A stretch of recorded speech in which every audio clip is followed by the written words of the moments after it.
नमस्कार दोस्तों, मैं राहुल आप सबका स्वागत करता हूं आपके अपने YouTube channel RD class open में।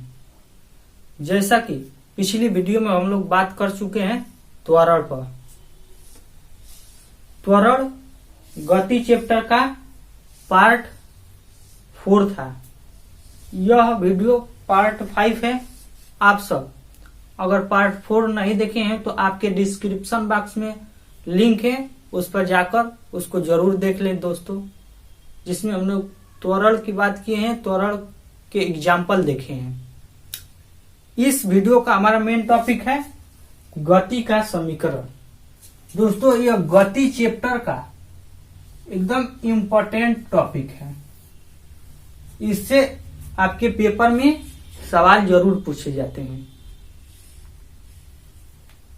इससे हम लोग गति के इक्वेशन को डिफाइन करेंगे कि गति का समीकरण v बराबर u प्लस at होता है, वो कैसे निकलता है। दोस्तों, हमने एक ग्राफ बनाया है वेग और समय का।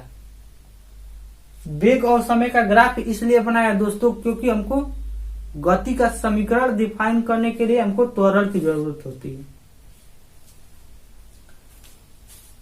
इसको हम लिए हैं कि कोई वस्तु, किसी वस्तु की प्रारंभिक वेग u है। कोई वस्तु किसी चाल से चल रही है तो उसका प्रारंभिक वेग u है। अगर वस्तु t समय के बाद v चाल से चलने लगे, यानी कि कोई वस्तु t समय में v चाल से चलने लगे, यानी कि v को हम लोग अंतिम वेग कहते हैं, u को प्रारंभिक वेग। इसकी थ्योरी क्या होगी दोस्तों कि माना कोई वस्तु का वेग, प्रारंभिक वेग u हो, वह समान त्वरण से गतिशील हो और t सेकेंड के बाद, कुछ समय के बाद वह भी, उसका वेग v हो जाता है। यानी कि माना किसी वस्तु का प्रारंभिक वेग v है, u है, t समय के बाद, माना किसी वस्तु का प्रारंभिक वेग u है, समान त्वरण के बाद t समय के बाद वह v वेग से गतिशील हो जाती है। तो वेग समय का ग्राफ त्वरण को दर्शाता है दोस्तों, यानी कि वेग में परिवर्तन बटा लिया गया समय। तो वेग में त्वरण को हम लोग ए से डिफाइन करते हैं, इक्वल टू वेग में परिवर्तन क्या हो रहा है दोस्तों, इसका प्रारंभिक वेग u था, अब अंतिम वेग v हो गया है। यानी कि वह t समय के बाद वेग में परिवर्तन कर ले रहे हैं, यानी कि v माइनस u, अंतिम वेग माइनस प्रारंभिक वेग बटा t समय में परिवर्तन कर रही है। तो अब हम लोग दोस्तों इसका क्रॉस मल्टीपल करेंगे, तिर्यक गुणा कहते हैं, यानी कि at equal to v minus u, यानी कि गति का समीकरण हमको पहला क्या मिला, v बराबर u प्लस at। दोस्तों, आप सॉल्व करेंगे तो यही मिलेगा कि v बराबर u प्लस at। यह गति का प्रथम समीकरण है।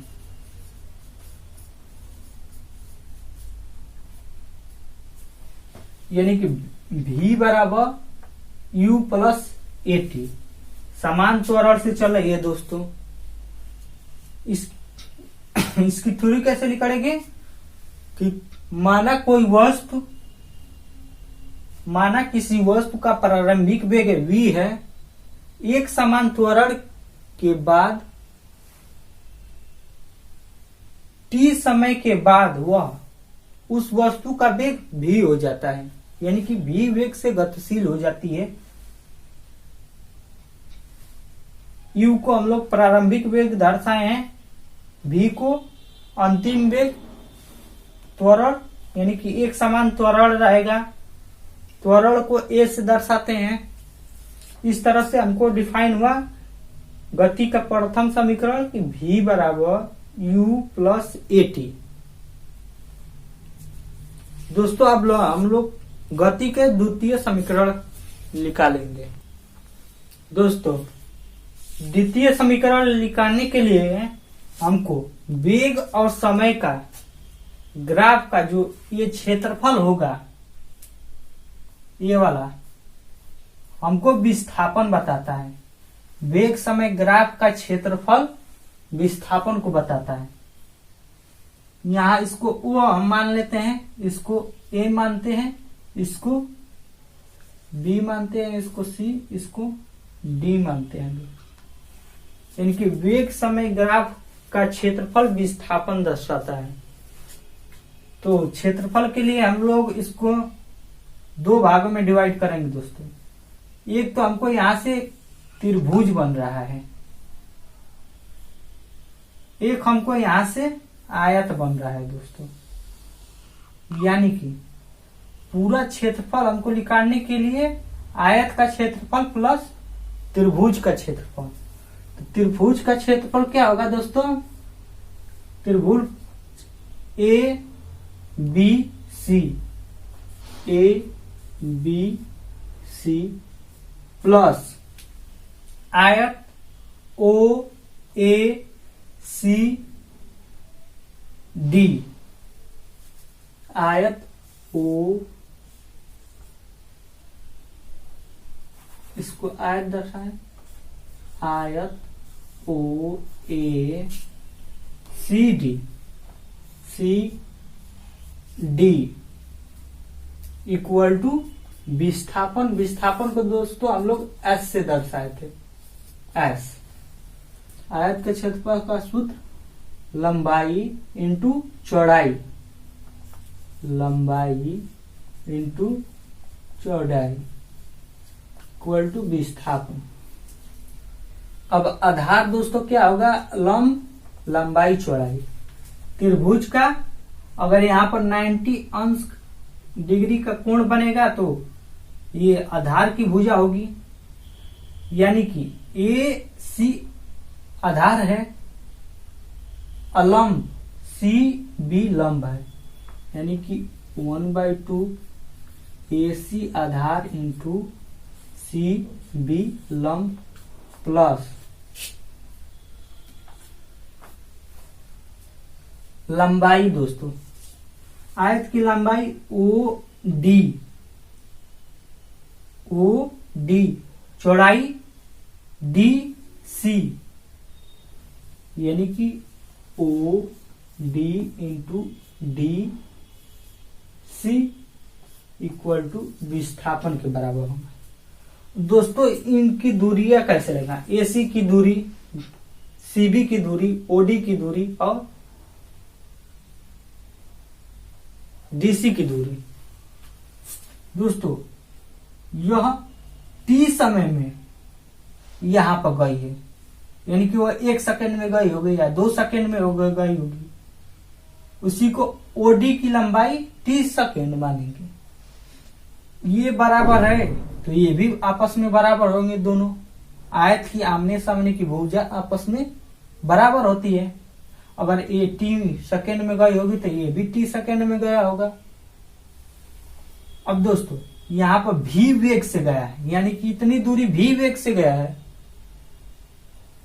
और इतनी आमने सामने की भुजा बराबर होगी तो ये भी यू होगा। यू वेग से गया है, ये यू वेग से गया है तो ये भी यू वेग से गया होगा।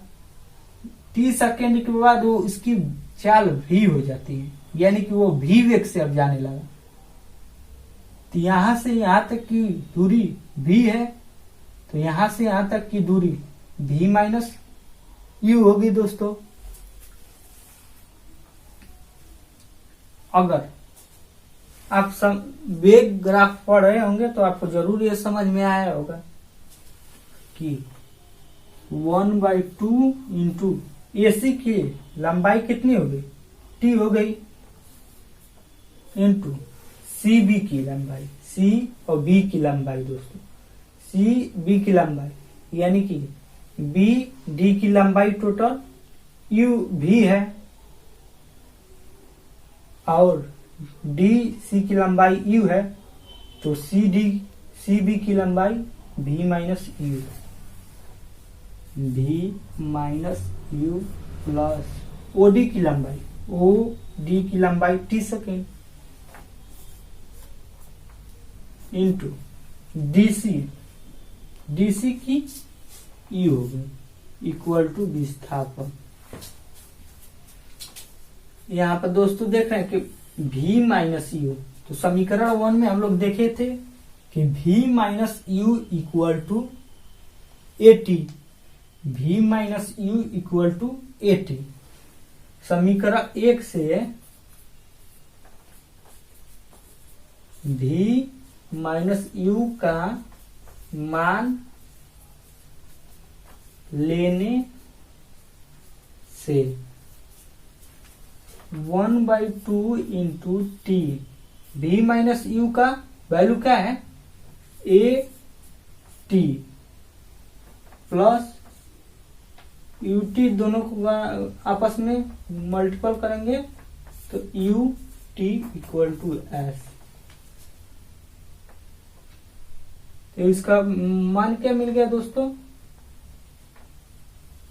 Half AT square plus UT into S, यानी कि गति का दूसरी समीकरण क्या मिला,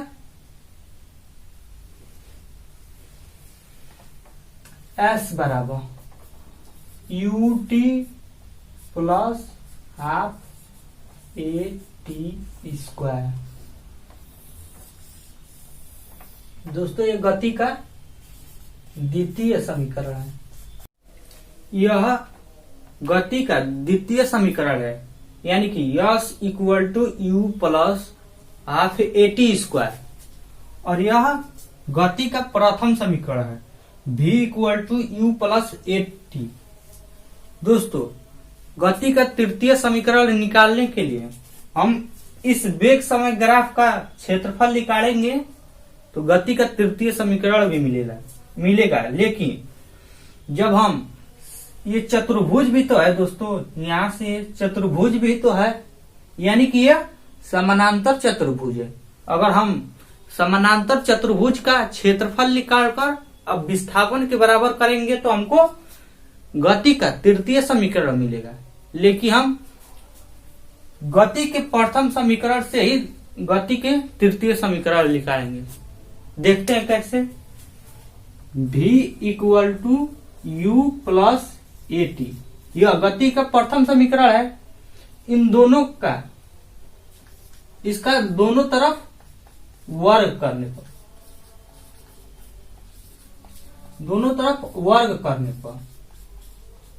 इसका दोनों तरफ हम वर्ग करेंगे तो V का वर्ग equal to U plus AT का वर्ग।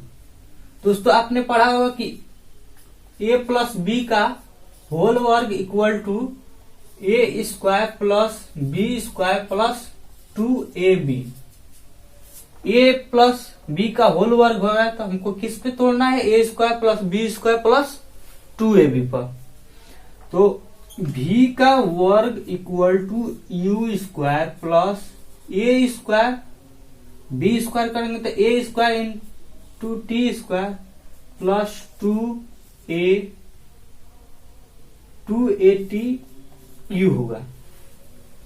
दोस्तों हम पहले V square equal to U square plus, यहां से हम 2A कॉमन लेंगे दोस्तों, 2A कॉमन लेंगे, 2A, तो हमको क्या यहाँ पर मिल गया। अगर हम 2A कॉमन ले रहे हैं तो यहाँ पर हमको AT स्क्वायर मिला। अगर हम इसका मल्टीपल करेंगे दोस्तों, तो यहाँ पर हो जाएगा 2a² t² हो जाएगा।